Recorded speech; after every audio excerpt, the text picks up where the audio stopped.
So we're into January, and no doubt those of you who have set your intentions and your New Year's resolutions, they're kind of added to the just an additional plate or plates that you'll continue to spin. And I wanted to talk quickly about the kind of, sometimes you can feel overwhelmed. You're trying to add something else to your already busy quota, and it can be quite daunting and quite taxing. And the problem is, it's nice to have that a little bit of tension when you're trying to bring something and create something new for yourself.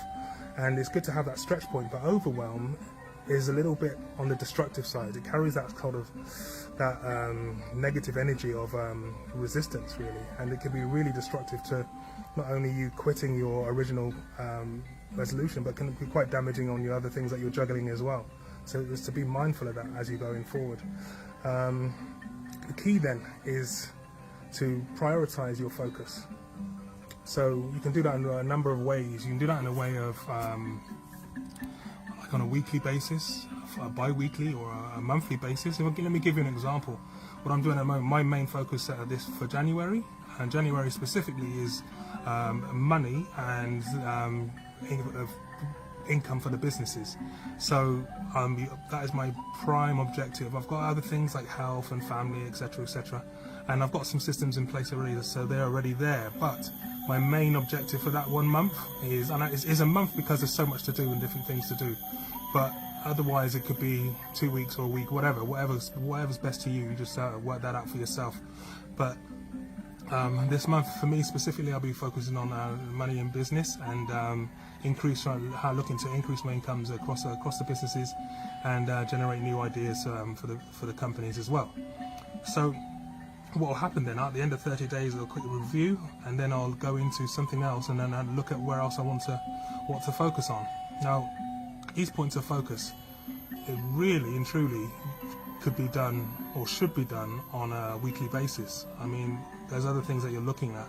If you can come on a Sunday when you're setting up your week, what would be really useful if you had sort of 5 key things about, I don't know, where your family, your health, your nutrition, money, your relationships, those types of things, and see where you were, how present you were in those relationships, and how much attention did you give them. And then you can quite easily monitor where you are, where you're lacking, or what needs more attention. That way nothing really gets missed, and you don't get things, you don't breed resentment, or you don't fall into a trap where